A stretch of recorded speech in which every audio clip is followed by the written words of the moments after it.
नमस्कार। अटलांटिक महासागर में अमेरिका और रूस एक बार फिर 1961 के बाद आमने सामने हैं। 1961 मैंने क्यों बोला? 1961 में क्यूबा मिसाइल संकट हुआ और उस मिसाइल संकट के दौर में भी अमेरिका और रूस आमने सामने हुए थे। वही अटलांटिक महासागर था और वहाँ पर वो दोनों जंगी बेड़ों के रूप में आमने सामने उस समय थे। आज सेम कंडीशन फिर से बनी और कारण वेनेजुएला का एक तेल टैंकर, और वो तेल टैंकर एक शैडो शिफ्ट का हिस्सा था। शैडो शिफ्ट का मतलब क्या है? शैडो शिफ्ट है कि रूस, ईरान और जो वेनेजुएला है, इन तीनों के बीच में तेल का आवाजाही का जो एक मार्ग बनाया गया था, जो कि पूरी तरह से कानूनी रूप से नहीं था या वैध नहीं था, लेकिन इन तीनों के द्वारा तेल की फिर भी आवाजाही की जा रही थी। उस शैडो शिफ्ट का ये टैंकर हिस्सा था। अमेरिका की इस पे नज़र थी और अमेरिका इसको अनुमति नहीं देना चाहता था।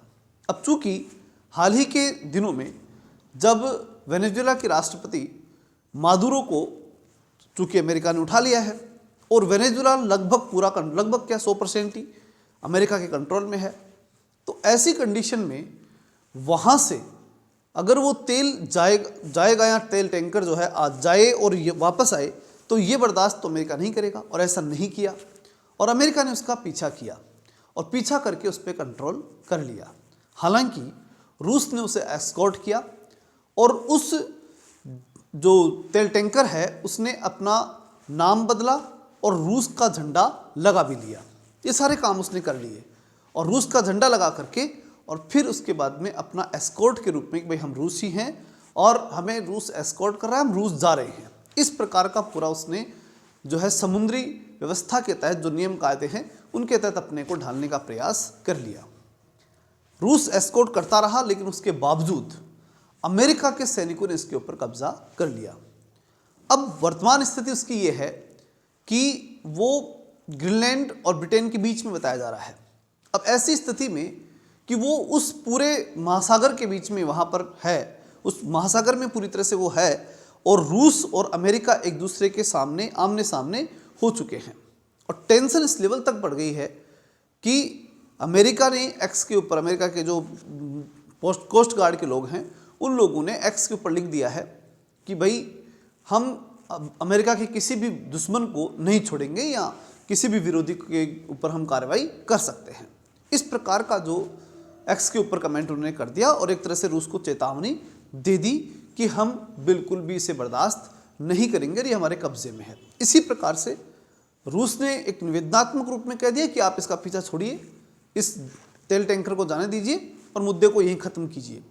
और इस प्रकार का जो है एक मामला चल रहा है, लेकिन इसका एक इंटरनेशनल जो है वो संकेत जाता है और संकेत जाता है कि मामला कुछ भी हो रहा हो दुनिया में, उसमें अमेरिका और रूस एक दूसरे के सामने खड़े हो जाते हैं और एनी टाइम वो एक दूसरे के सामने रहते हैं।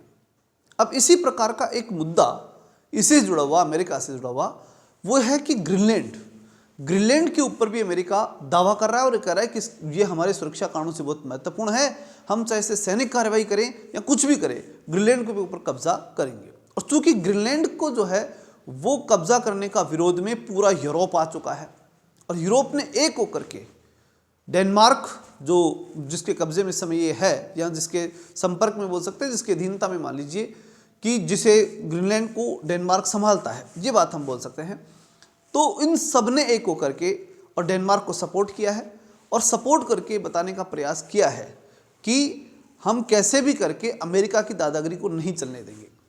पूरी दुनिया अमेरिका की दादागिरी को देख रही है, यूरोपीय देश देख रहे हैं, यूरोपीय संघ पूरा देख ही रहा है, रूस जो है देख ही रहा है और उससे तो टक्कर ही होने की स्थिति बन गई थी और अभी भी है। कोई पूरी तरह से, चूंकि वो तेल टैंकर भी छोड़ा नहीं है तो कुछ भी हो सकता है, वो तो घटनाक्रम में मालूम पड़ेगा क्या चलता है, आगे कल क्या होता है उसके अकॉर्डिंग होगा। लेकिन महत्वपूर्ण बात यह है कि फुल एकदम से एक्शन के अंदर ट्रंप आकर के और पूरी दुनिया के ऊपर अपनी दादागिरी स्थापित करने का एक विशेष अभियान जो है वो शुरू कर चुके हैं। और ऐसे में भारत की जो बड़ी चिंता है वो ये है कि भारत एक विकास की तरफ बढ़ता हुआ देश है, वो नहीं चाहता इस प्रकार के मुद्दों में उलझना, क्योंकि अगर अब देखा जाए वर्तमान कंडीशन के अकॉर्डिंग तो चूंकि पाकिस्तान का सपोर्ट ट्रंप कर रहा है, और विशेष रूप से ट्रंप भी बार बार जो है भारत को उकसाने की कोशिश करता रहता है। उसका काम है, वो भारत के और यहाँ के जो नेता है वो भी बड़े स्पेशल है। ऐसा नहीं कि देश विकास की दुनिया की तरफ बढ़ रहा है, विकास कर रहा है तो ठीक है ना। कोई आदमी पागल है और वो पागल व्यक्ति बार बार कुछ बोले जा रहा है तो उसकी सुनने की जरूरत थोड़ी है। लेकिन हमारे यहाँ के जो नेता हैं वो कह रहे कि नहीं उसकी सुनो, कोई ज़रूरत नहीं उस आदमी की सुनने की, हमें उसके वो जो कुछ भी कहे कहने दो। गंभीरता का विषय तब होता है कि जो व्यक्ति गंभीर हो। इंदिरा गांधी से जब तुलना की जाती है मोदी की, और ये कहा जाता है कि इंदिरा गांधी मजबूत थी, निश्चित रूप से इंदिरा गांधी मजबूत थी, इंदिरा गांधी जी जो थे वो मजबूत थे, और मोदी भी अपने स्तर पे मजबूत हैं, हमें ये मान के चलना होता है। अब बात जब तुलनात्मकता की आती है तो हो सकता है कि उस समय की सर्कमस्टेंसेस जो परिस्थितियाँ अलग हों और आज के सर्कमस्टेंसेस परिस्थितियाँ अलग हों। ये हमें भविष्य पे छोड़ना पड़ेगा, फिर वो डिसाइड करेगा जब हम उस समय आज के 20 साल बाद आज के इतिहास को हम पढ़ेंगे। आज निर्णय करने का कोई मतलब नहीं है, आज जो हो रहा है उससे तो देखने की आवश्यकता है। वो सब इतिहास में होगा और वहाँ पर जो है इतिहास जो कहेगा वो परमानेंट होगा। अगर मोदी इंदिरा गांधी से मजबूत नहीं है तो निश्चित रूप से वो इंदिरा गांधी की ही मजबूती दिखाई देगी और वो ऐतिहासिक होगा सत्य। किंतु वर्तमान कंडीशन के अंदर हमें किसी अपने ही प्रधानमंत्री को उकसाना या उस दबाव डालना या ऐसी प्रकार की बातें करना, वो एक प्रकार से विदेशी जो राजनयिक हैं या विदेशी रणनीतिकार हैं उनको एक मौका देना होता है, चाहे वो पड़ोसी पाकिस्तान ही क्यों ना हो।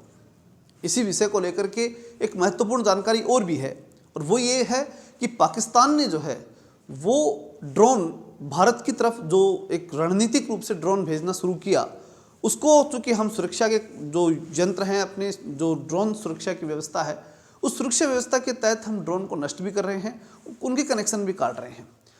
लेकिन अब इसी दौर में पाकिस्तान एक महत्वपूर्ण जो है वो रणनीति खेली है, और वो महत्वपूर्ण रणनीति क्या है कि उनके जो ड्रोन हैं उन ड्रोन के जैसे ही हम कनेक्शन काटते हैं वो ऑटोमेटिक जहाँ से आए थे वहीं पहुँच जा रहे हैं।